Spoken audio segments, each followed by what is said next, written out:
Assalamualaikum warahmatullahi wabarakatuh. Halo, apa kabar sahabat Ipol dimanapun kalian berada. Berjumpa lagi bersama saya Aprilia Putri, tentunya di program podcast si Ipol, Bicara Sistem Politik Indonesia bersama indopostonline.id, didukung oleh Dirjen Polpum Kementerian Dalam Negeri Republik Indonesia.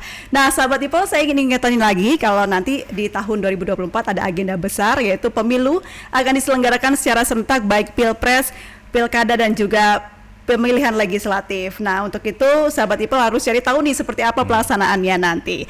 Nah, di episode kali ini kita akan membahas mengenai daerah pemilihan sebagai instrumen pertumbuhan wilayah. Nah, tentunya dengan narasumber yang juga spesial sudah hadir di sebelah saya, ada Mas Agus Melas. Apa kabar, Mas?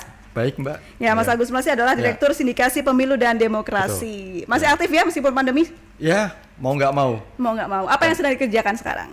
Ya, masih dalam misalnya riset-riset, kajian-kajian, termasuk juga mengelola berbagai informasi terkait dengan rencana revisi Undang-Undang Pemilu, yang sebenarnya sekarang masih dalam proses rapat koordinasi ya antara pemerintah, Komisi 2 dengan penyelenggara. Baik, sahabat Ipol sekalian, yang kita tahu dalam pemilihan umum ini hal yang terpenting salah satunya teknisnya adalah daerah pemilihan. Mas Agus, boleh dijelaskan seperti apa sih daerah pemilihan ini di Indonesia? Ya, sebenarnya istilah ini kan kalau kita lihat di pemilu-pemilu Orde Baru ya, zaman periode Orde Baru memang tidak terlalu dikenal. Jadi sebenarnya daerah pemilihan itu sangat dipahami wilayah administrasi pemerintahan, jadi kabupaten, kota, kecamatan.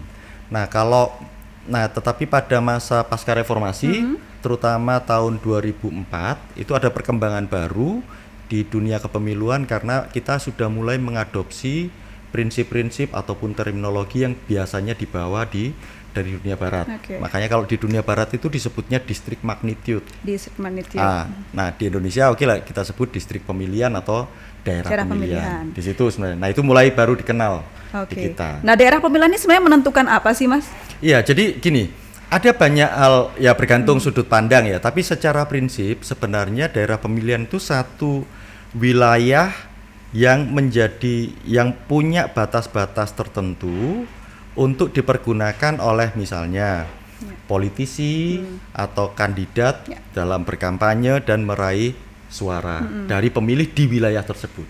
Di situ sebenarnya prinsipnya. Tetapi memang di Undang-Undang Pemilu itu kemudian daerah pemilihan itu merupakan wilayah administrasi atau gabungan dari wilayah administrasi pemerintahan. Nah, nanti kita bisa periksa kalau misalnya daerah pemilihannya DPR RI, dia bisa dikatakan provinsi atau bagian provinsi atau gabungan dari kabupaten kota. Kalau provinsi nanti kabupaten kota bisa jadi satu daerah pemilihan tersendiri atau gabungan dari kabupaten kota. Kalau nanti di DPR di kabupaten kota, dia bisa kecamatan atau gabungan dari kecamatan. Nah, itu memang. Ini pemilihan untuk ini digabung dan tidaknya itu ditentukan oleh apa? Itu sebenarnya gini. Yang harus dipahami oleh publik bahwa yang namanya pemilu itu merupakan kajian interdisipliner. Ya, jadi multidisiplin. Jadi misalnya daerah pemilihan itu tidak bisa ansih dilihat dari satu sisi saja. Misalnya politik. Ada daerah pemilihan itu mencerminkan pengelompokan politik dari masyarakat. Ada contohnya kira-kira? Ya, misalnya gini, pengelompokan politik itu kan misalnya daerah-daerah tertentu memang secara tradisional menjadi basis partai apa atau ideologi apa gitu, nasionalis, agama, segala macam. Tetapi ada juga pengelompokan itu mungkin tidak ditandai dari sisi politiknya, meskipun aspirasi itu ada. Misalnya wilayah-wilayah yang menjadi domisilinya masyarakat adat. Karena itu banyak di Indonesia, itu sebagai satu fakta sosiologis yang harus diterima. Oleh karena itu sebenarnya pemilu itu mulai disiplin matematika, disiplin sosiologi, disiplin politik itu sendiri, disiplin ekonomi pun seharusnya mulai dilibatkan. Di situ termasuk nanti ilmu-ilmu politik terapan ya, seperti statistika terapan segala macam itu juga penting untuk dilibatkan dalam memotret daerah pemilihan. Tujuannya begini. Tujuannya kan simpel. Kalau misalnya ada misalnya satu prinsip yang disebut semacam menjaga kohesivitas dari kepentingan bersama di sebuah komunitas. Misalnya saya dari Bojonegoro misalnya, di Bojonegoro, Cepu segala macam itu kan ada sistem politik nasional gitu ya yang berlangsung, oke, lewat pemilu, tetapi juga ada masyarakat Samin yang sedulur sikap. Nah pertanyaannya, kalau komunitas sedulur sikap itu dari beberapa wilayah, itu kan juga punya interest tersendiri menjaga kekhasan mereka. Nah pertanyaannya, sejauh mana sistem politik kita melalui pemilu dan dalam hal ini dapil itu mampu menjaga mereka tetap dalam satu komunitas bersama, dan disitulah wilayah pemilihan, sehingga nanti kandidat bisa mencoba melakukan artikulasi dari apa sih kepentingan bersama mereka, sehingga itu nanti disuarakan agar dia terpilih, dan ketika dia terpilih itu kemudian disuarakan dalam proses-proses pembentukan kebijakan. Untuk mencapai tujuan yang Mas Agus tadi katakan, pasti dalam pembentukannya ada prinsip-prinsip yang harus dijalankan. Betul. Apa saja itu Mas Agus? Nah gini, prinsip-prinsip itu ya bisa diterapkan secara ketat ya, urutan-urutannya misalnya bergantung. Kalau misalnya ketentuan yang kita adopsi di Undang-Undang Nomor 7 Pemilu 2017 lalu, itu yang pertama itu prinsip kesetaraan populasi. Jadi kalau bisa satu dapil itu misalnya gini, satu dapil dengan jumlah populasi tertentu itu akan menentukan berapa sih sebenarnya wakil yang akan berangkat dari sana. Wakil DPR kita, DPR RI, DPRD provinsi, DPRD kabupaten kota. Nah, oleh karena itu satu dapil dengan jumlah populasi tertentu hendaknya sama dengan jumlah populasi di dapil sebelahnya. Jadi itu nanti adil. Nah, ada juga prinsip misalnya nanti dapil itu harus batasan-batasannya adalah wilayah administrasi pemerintahan. Karena sebelum ada pemilu yang kita terapkan, Indonesia itu terbaginya nasional, Negara Kesatuan Republik Indonesia, ada pemerintahan nasional pusat, ada pemerintahan provinsi yang batasnya jelas provinsi dipimpin oleh gubernur, ada kabupaten kota yang dipimpin oleh bupati wali kota. Jadi harus mempertimbangkan wilayah administrasi pemerintahan. Nanti ada pertimbangan lain yang sifatnya sosiologis, sifatnya kultural gitu ya, antropologis, itu misalnya posisi yang saya sampaikan tadi, istilahnya itu preserving communities of interest itu. Jadi menjaga aspirasi dari atau kehendak dari komunitas bersama. Nah, itu juga pertimbangan yang harus yang wajib ada, dan itu harusnya diperiksa dan diuji dalam proses pendapilan kita, karena dia dipahami sebagai wilayah kerja seorang calon.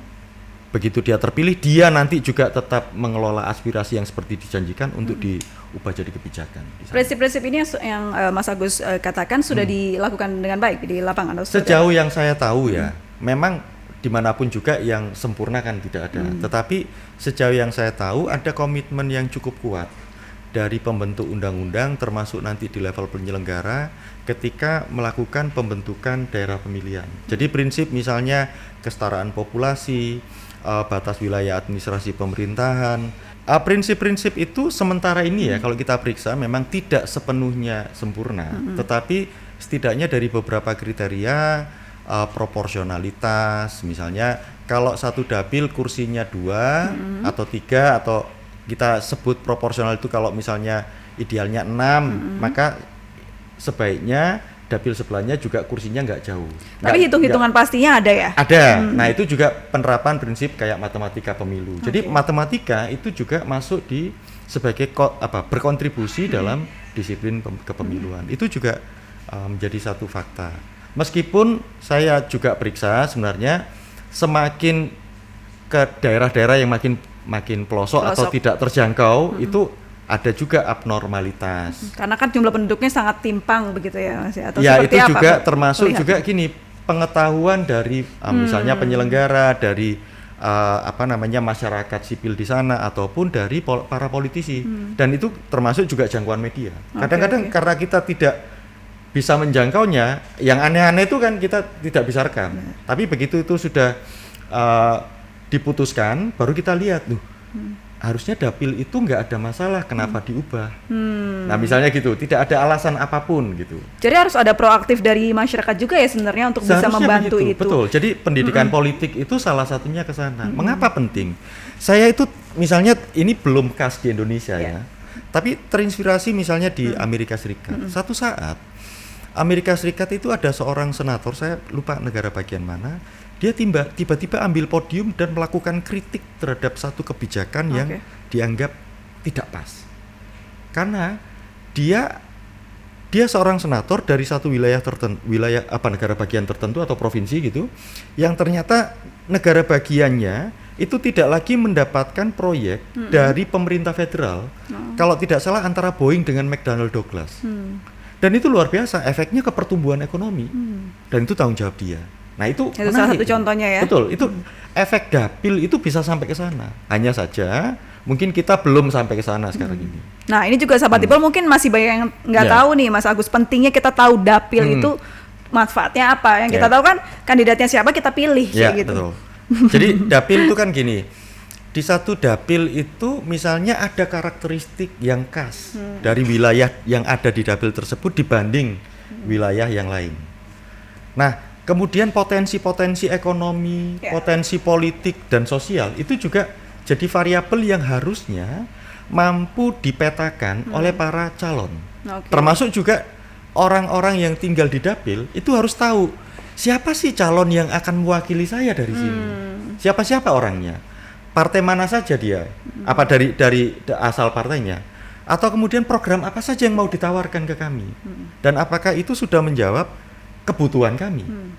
Itu juga mengapa itu menjadi penting. Ya karena beda dapil, beda juga calonnya. Persis, ya di situ.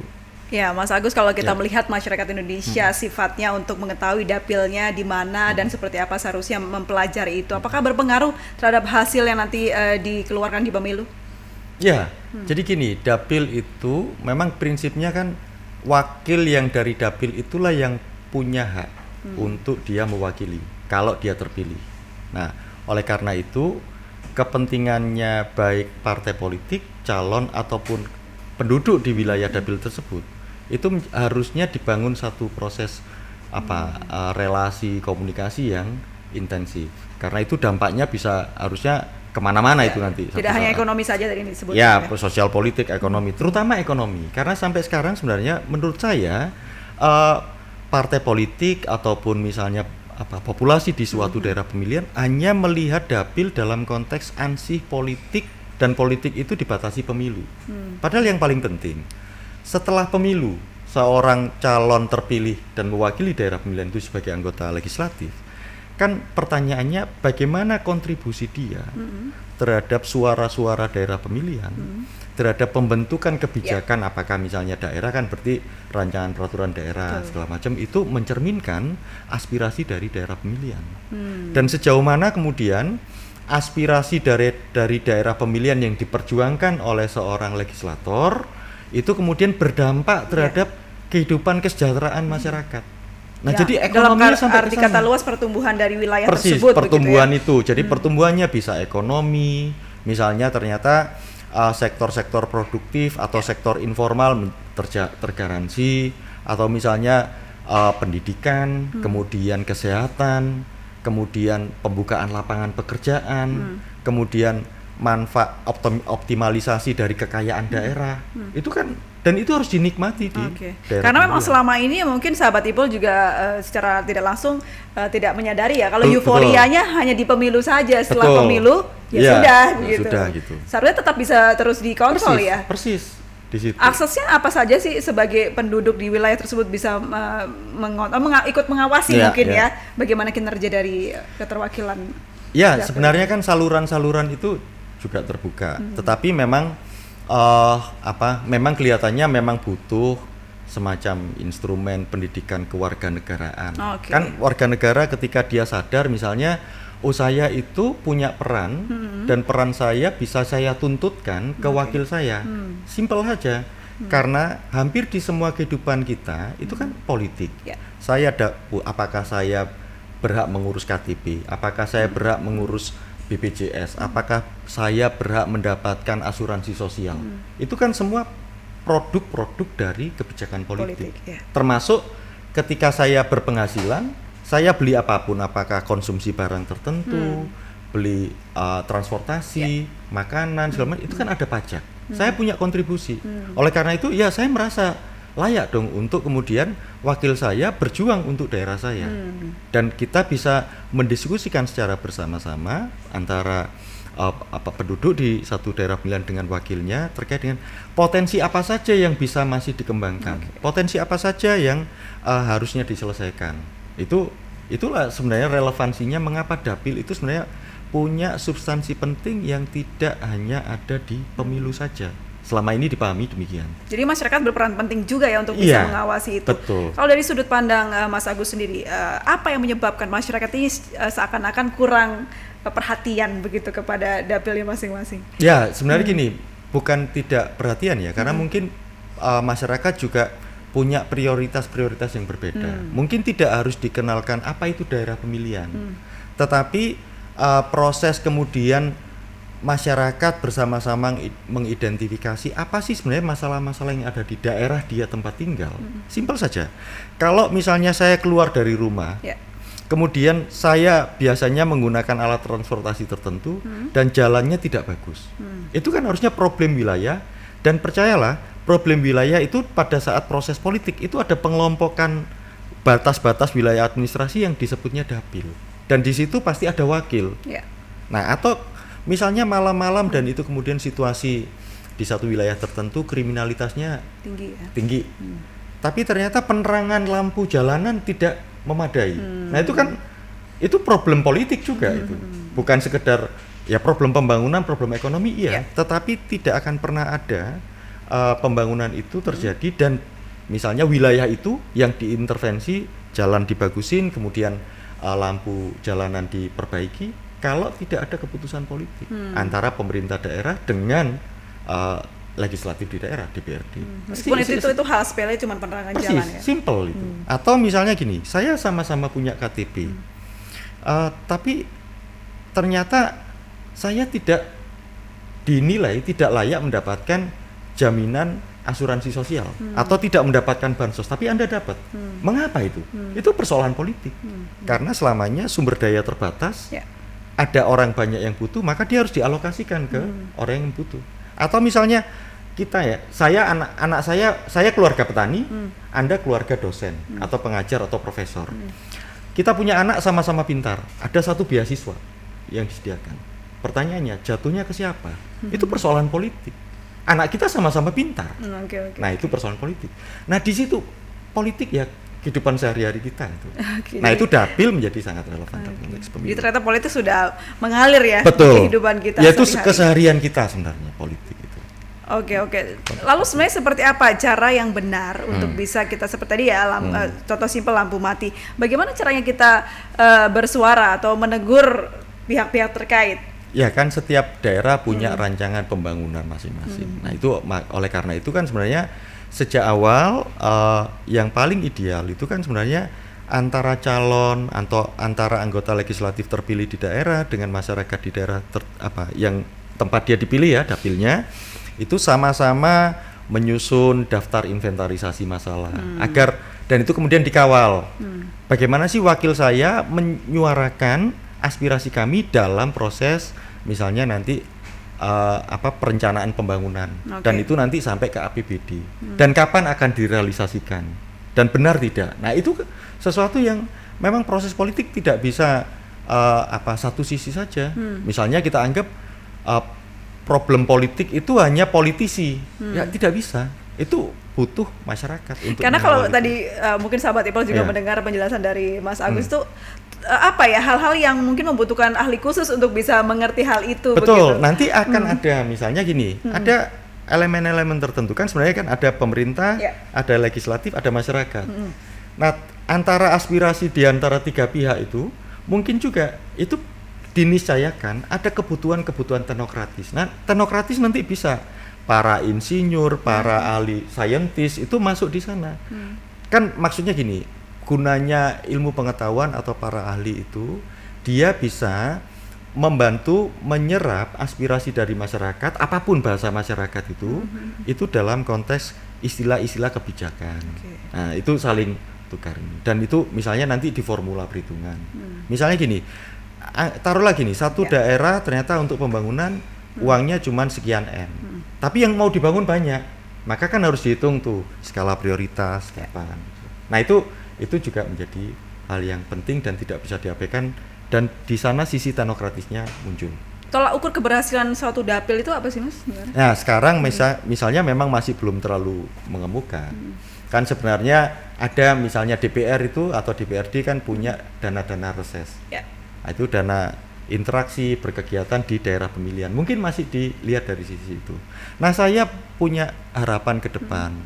Tidak hanya proses interaksi mereka di dapil sepanjang periode jabatan, tetapi juga praktik-praktik pembangunan di daerah tersebut itu makin menjadi alat ukur yang disepakati bersama. Misalnya kalau sekarang indeks rasio Gininya sekian, nah targetannya tahun depan bagaimana, berubah atau tidak, atau indeks ketimpangan kesenjangan kemiskinan itu juga harus diukur, atau nanti masalah infrastruktur skillnya berapa, itu kemudian nanti tahun ke depan akan berubah.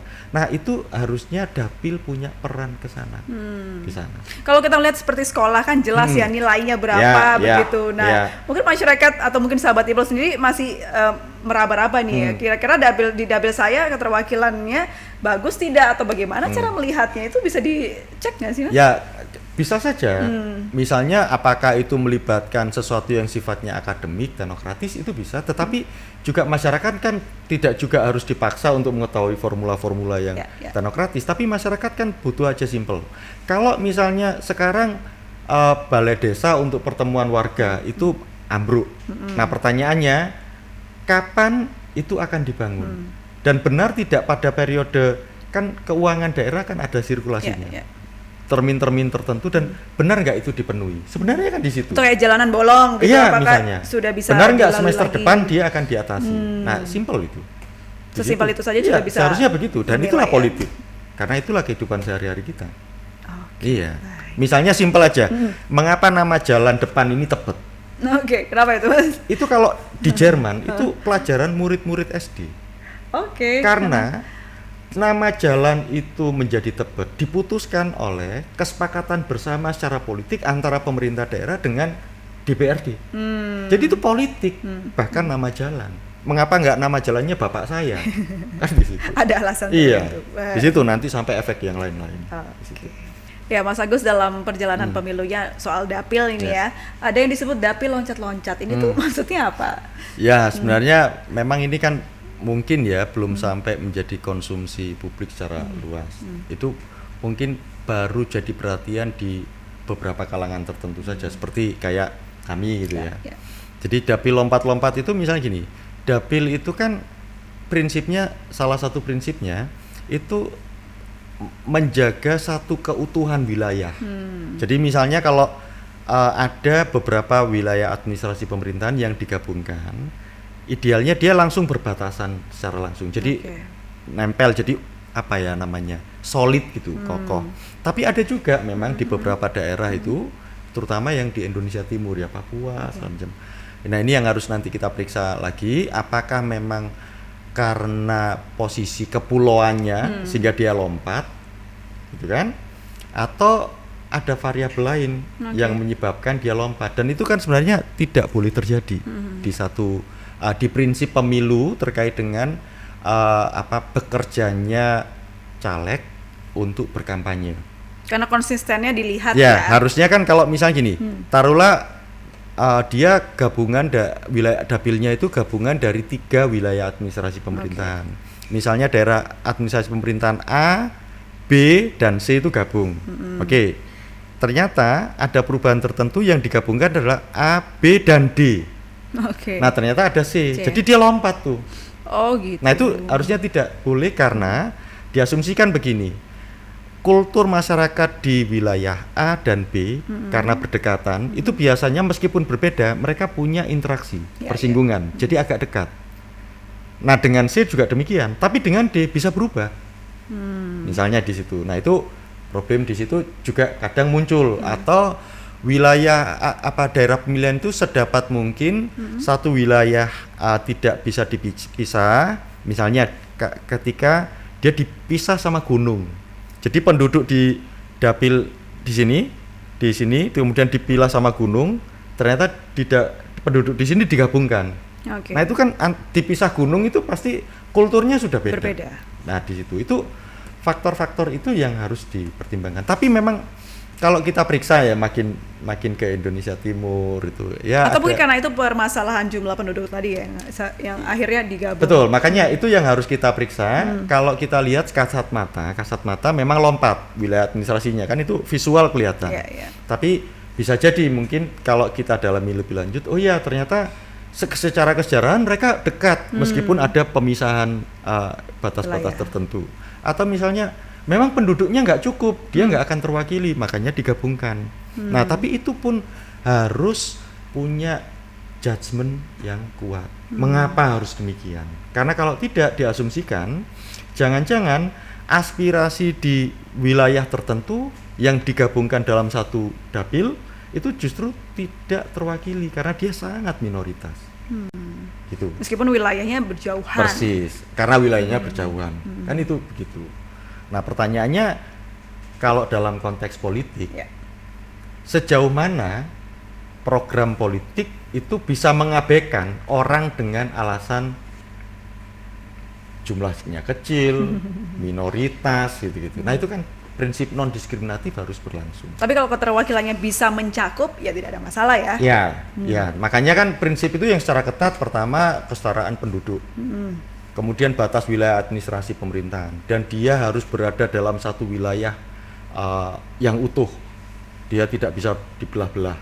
Kemudian baru prinsip yang lain mungkin sifatnya masih kualitatif lah. Kalau yang tadi kan bisa diukur tuh matematik, peta, visual, tapi yang lain misalnya apakah mungkin bisa menjaga prinsip kesamaan kepentingan dari sebuah komunitas. Nah di situ. Ya. Mas ini boleh ya ada pertanyaan dari netizen begitu. Untuk Mas Agus Melas dari @julicondet02. Selama ini angka pembagi kursi legislatif masih dilihat dari banyaknya jumlah penduduk. Jawa sentris sangat terasa. Ini adil nggak sih? Terus mungkinkah wakil dari luar Jawa sama banyak dengan Jawa mengingat Indonesia adalah Sabang sampai Merauke? Ya, jadi gini, justru pertanyaan itu relevan muncul sebelum pemilu 2019. Tetapi ketika pemilu 2019 kan Undang-Undang Pemilu Nomor 7 tahun 2017 justru problem semacam itu yang justru diselesaikan.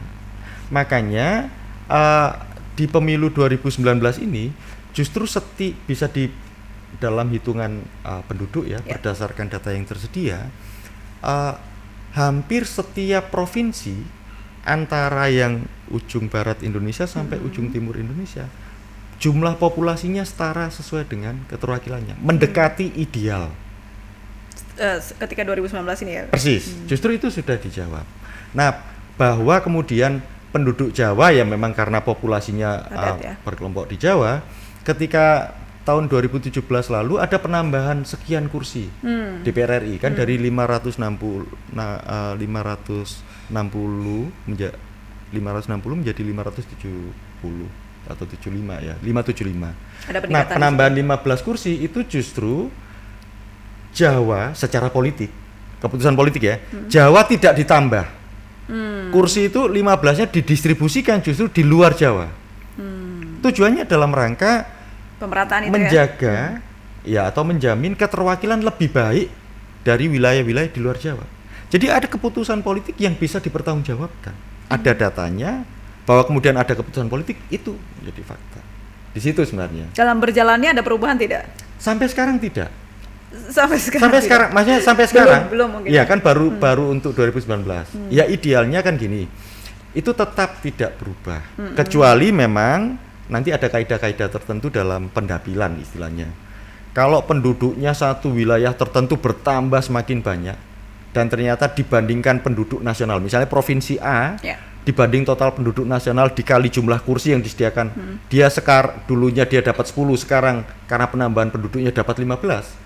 Dan kalau dipaksa tidak ditambah kan tidak adil. Betul. Nah itu harus dibicarakan. Tapi mungkin belum sekarang, karena pertumbuhan penduduk kita kan masih bisa dikalkulasi dengan baik. Kecuali kalau kebijakan ekonomi, infrastruktur itu akan mengubah lanskap Indonesia ya, sehingga pergeserannya nggak lagi ke Jawa ya, itu kita akan bicara tata ulangnya pendapilan gitu. Baik, next pertanyaan ada Riyadi Arif 51, saya berKTP Bekasi tapi sudah lama menetap di Depok.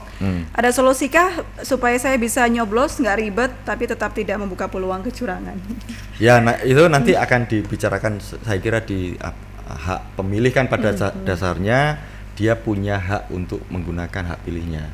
Nah tinggal kan kadang-kadang ada teknis teknis tata suara, tata pemberian suara ataupun syarat-syarat. Kan ini kan ada diberhadapkan pada gini. Kalau misalnya diidealkan, kalau Bekasi sama Depok itu berbatasan langsung dan jadi satu dapil kan tidak ada masalah. Ya. Bisa jadi untuk DPR RI mungkin nggak masalah. Dia meskipun dia KTP-nya Depok, domisilinya Bekasi tetap tidak ada problem. Untuk DPRD provinsi juga mungkin tidak ada problem, tapi untuk DPRD kabupaten kota, nah itu yang jadi masalah.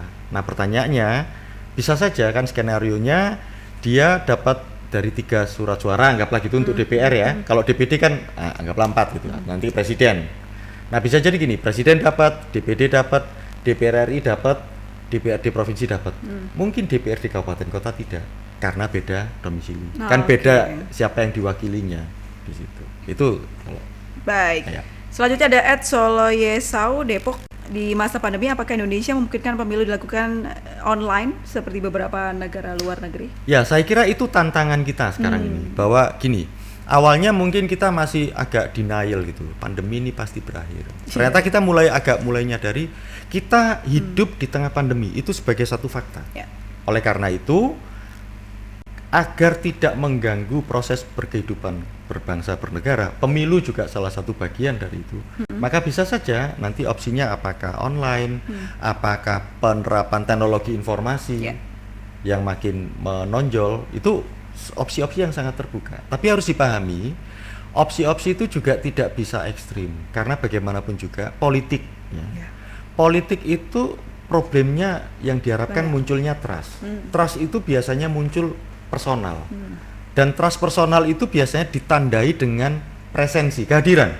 Saya harus lihat gestur Anda, saya ingin lihat visual visual. Jadi cara ngomongnya caleg ini bohong atau enggak, misalnya gitu, atau caleg dengan pemilihnya. Nah itu harus juga dipertimbangkan nanti, sehingga itu akan diatasi dengan bagaimana teknologi informasi yang cukup memadai untuk itu. Menyambut agenda besar di tahun 2024, sedikit saya sisipkan. Ini seperti apa nanti kira-kira masih memungkinkan nanti di pandemi misalnya, dan juga ada hal-hal yang perlu diperhatikan lagi? Saya kira gini, teoritis pandeminya harus diniscayakan masih ada, tetapi kita harus akui sekian tahun ini, ya 1 tahunan lebih lah, kita sudah mulai punya daya adaptasi yang cukup tinggi dengan pandemi. Tinggal kemudian memastikan, karena kan varian-varian virusnya yang makin muncul terus ya, dan lebih ganas misalnya. Oleh karena itu protokol kesehatannya yang makin diperketat, dan saya kira kita sudah mulai terbiasa kok. Dan kita juga mungkin jadi salah satu negara ya yang dalam konteks pelaksanaan demokrasi elektoral melalui pilkada di tengah pandemi tahun 2020 itu juga layak menjadi contoh bagi negara-negara lain. Ya nggak usah muluk-muluk yang Eropa atau Amerika ya, tapi ya di Afrika, di Asia segala macam itu kita bisa menjadi contoh begitu ya. Dan saya kira kita juga nggak usah malu-malu kalau harus lihat keberhasilan negara yang lain kan. Baik. Berarti intinya dari tema kita pada podcast kali ini adalah daerah pemilihan itu sangat penting untuk bisa diketahui oleh penduduk dari dapil itu sendiri, untuk bisa meningkatkan pertumbuhan dari wilayah itu. Betul. Karena erat kaitannya. Dan sementara ini banyak tidak yang menyinggung bahwa dapil itu jangan dimaknai hanya sekedar konteks politik di kontestasi, tetapi pasca pemilu berlangsung dia harus jadi instrumen untuk pertumbuhan macam-macam, terus mengawasi. Betul. Baik, terima kasih Mas Agus Melas sudah berbincang, luar biasa sekali, banyak sekali wawasan dan ilmu yang kita dapat. Sehat selalu. Sehat-sehat. Salam buat teman-teman. Baik. Terima kasih, Mbak. Baik, sahabat IPOL sekalian, begitulah podcast kita kali ini. Saya Aprilia Putri pamit. Jangan lupa untuk subscribe, like, comment, and share ke teman-teman sekalian. Sampai jumpa.